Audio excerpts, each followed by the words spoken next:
ইরানের president Ebrahim Raisi এবং পররাষ্ট্রমন্ত্রী হোসেইন আমির আবদুল্লাহিয়ান সহ গুরুত্বপূর্ণ কর্মকর্তাদের হেলিকপ্টার দুর্ঘটনায় পড়ার পর দুঃখ ও শোক প্রকাশ করে রাশিয়ার প্রেসিডেন্ট ভ্লাদিমির পুতিন বলেছেন, ইরানকে সহযোগিতা করার জন্য এই মুহূর্তে যা যা প্রয়োজন সব করতে প্রস্তুত রয়েছে রাশিয়া।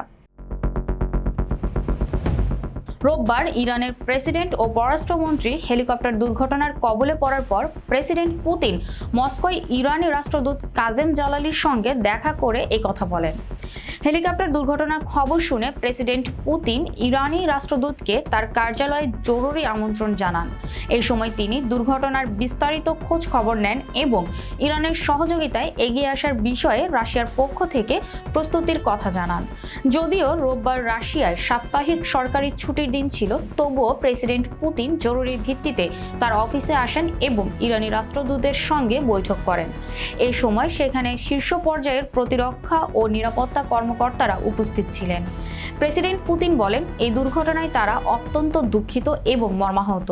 রাশিয়ার পক্ষ থেকে শোক বার্তা ইরানের সর্বোচ্চ নেতাকে পৌঁছে দেওয়ার জন্য তিনি রাষ্ট্রদূত কাজেম জালিলকে অনুরোধ জানান। প্রেসিডেন্ট পুতিন বলেন, উদ্ধার অভিযানে অংশ নেওয়ার জন্য তারা দুটি বিমান প্রস্তুত রেখেছেন।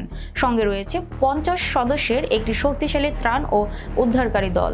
এর আগে রোববার ইরানের পূর্ব আজারবাইজান প্রদেশের জোলফা এলাকার দুর্ঘটনার কবলে পড়ে ইব্রাহিম রাইসিকে বহনকারী হেলিকপ্টারে রাইসি ছাড়াও দেশটির পররাষ্ট্রমন্ত্রী হোসেইন আমির আবদুল্লাহিয়ান, পূর্ব আজারবাইজান গভর্নর মালেক রহমতি এবং এই প্রদেশে ইরানের সর্বোচ্চ নেতার মুখপাত্র আয়াতুল্লাহ মুহাম্মদ আলী আলে হাশেম ছিলেন।